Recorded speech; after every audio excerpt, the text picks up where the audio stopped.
British PM ကြီးရဲ့တေပူပေါ်ကအကြီးဆုံးနဲ့အတောက်ပါဆုံးဖြစ်တဲ့ Black Princess Ruby ဆိုတဲ့နာမည်ကျော်ပတ္တမြားကြီးကိုအားလုံးကြားဖူးကြမယ်ထင်ပါတယ်ဗျ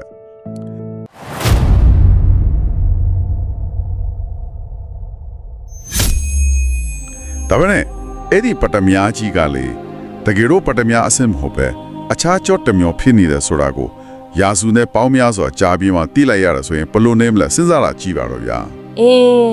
အဲ့ဒါကတကယ်ကိုအန်တော်စရာကောင်းတဲ့သမိုင်းဝင်တဲ့ဖြစ်ဖြစ်တစ်ခုပေါ့နော်ဟုတ်တယ်ဗျဓာတုဗေဒတော့တစ်ပံပညာတော့တဲ့မထုံးကားခင်အချင်းတွေတော့ဆိုရင်ကမ္ဘာအင်အားအကြီးဆုံးတော်ဝင်မိသားစုကြီးကိုတော့မှကြောင်းမြတ်ယာရနာကခုရဲ့အပြင်ပအလှတရားကအလွယ်တကူလက်စားသွားနိုင်ခဲ့တဲ့ဆိုတဲ့သဘောပဲဟုတ်ကဲ့အဲ့ဒီအချင်းကသမိုင်းပညာရှင်တွေရောကြောင်းမြတ်ကျွမ်းကျင်သူတွေပါတူတူလေးမန်တက်သွားခဲ့ရတာရှင်ဘယံတွေမိဖျားတွေအဆက်ဆက်အမြင့်တနောတံဖူးထားခဲ့တဲ့အရာကြီးကတကယ်စစ်မြစ်ကိုလိုက်ကြည့်လိုက်တော့လုံးဝကိုကွဲပြားခြားနာနေတာကိုတော့ဒီအရင်ကပဲကြောင်းမြတ်ရတနာတွေဆိုတာမျက်စိနဲ့မြင်ရတဲ့အပေါ်ယံအလားတရားတစ်ခုတည်းမဟုတ်ဘူးဆိုတာကိုတပ်ပြီးပြနေတာပဲဗျာမှန်ပါတယ်ရှင်ဒါကြောင့်လဲဒီကနေ့အစီအစဉ်မှာကျွန်တော်တို့တွေဟာ GIA လို့ကမ္ဘာထိပ်တန်းကြောင်းမြတ်အဖွဲ့အစည်းရဲ့လိုင်းညွှန်ချက်တွေနဲ့ဒုတေသနာစာရန်တွေကိုအဓိကထားပြီးလေ့လာတော့ကြမယ်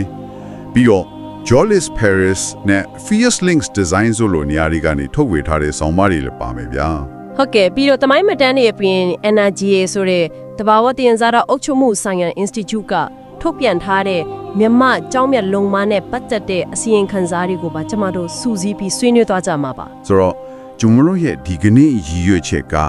ကဘာပေါ်မှာလူကြိုက်အများဆုံးနဲ့တန်ဖိုးအကြီးဆုံးဖြစ်တဲ့ပတ္တမြားနဲ့နီလာတို့ရဲ့အကြောင်းကိုအသေးစိတ်လေ့လာတော့ဖို့ပါပဲ။ Adam အစင်ဓာတုဗေဒအဖွဲ့အစည်းပုံနဲ့စပြီးတမိုင်းကိုလေးစားခဲ့တဲ့မှတ်တမ်းတွေအပူပေးပြုပြင်ဖန်တီးမှုတွေနဲ့မြေပြင်ကရှုပ်ထွေးလာတဲ့ပဋိပက္ခတွေအထိအပတ်ဖက်ကနေနဲ့ရှိုင်းကိုတွားကြမှာပါ။ကဲဒါကိုအသေးစိတ်ဖြန့်ချက်ကြည့်အောင်ဗျာ။ဟုတ်ကဲ့ slide ကြတာပေါ့။ပထမဆုံးအနေနဲ့ကျွန်တော်သိချင်တယ်လေးတစ်ခုနဲ့စချင်တယ်။ပတ္တမြားနဲ့နီလာဆိုတာတကယ်တော့အမီနာမှာတော့ကွဲသွားတာမူလဇစ်မြစ်ကမိသားစုတစ်ခုတည်းကြောက်အမျိုးအစားတစ်ခုတည်းကနေဆင်းသက်လာတာလို့ရင်းမိတင်နေတာတွေ့ရတယ်ဗျအဲ့ဒါဘလို့ပုံစံမျိုးလဲဟုတ်တိပြနေကြရှင်းပြရမယ်ဆိုရင်ပတ္တမြားရောနီလာရောနှစ်မျိုးစလုံးကခရွန်ဒန်လို့ခေါ်တဲ့တွင်းထွက်ကြောက်အမျိုးအစားတစ်ခုတည်းကနေဖြစ်တည်လာတာပါရှင်ခရွန်ဒန်ပေါ့ဟုတ်ကဲ့အဲ့ဒီခရွန်ဒန်ရဲ့ဓာတုဗေဒဖွဲ့စည်းပုံကအလူမီနီယမ်အောက်ဆိုက်ဖြစ်ပါတယ်သူရဲ့မာဆင်မော့စကီယိုကကိုအထိရှိတယ်ပေါ့နော်ဟာဒါဆိုစိန်ပြီးရင်အမာဇွန်ပေါ့မှန်ပါတယ်ရှင်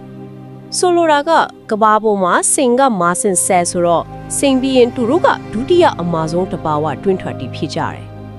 ဒီနေရာမှာအရေးကြီးဆုံးအချက်ကလေတဘာဝအတိုင်းတန့်စင်နေတဲ့ဂရွန်ဒမ်အစ်စ်ဆိုရင်ဘာအယောင်မှမရှိဘူးဘလို့အယောင်မရှိဘူးဟုတ်လားဟုတ်ကဲ့အယောင်လုံးဝမရှိပါဘူး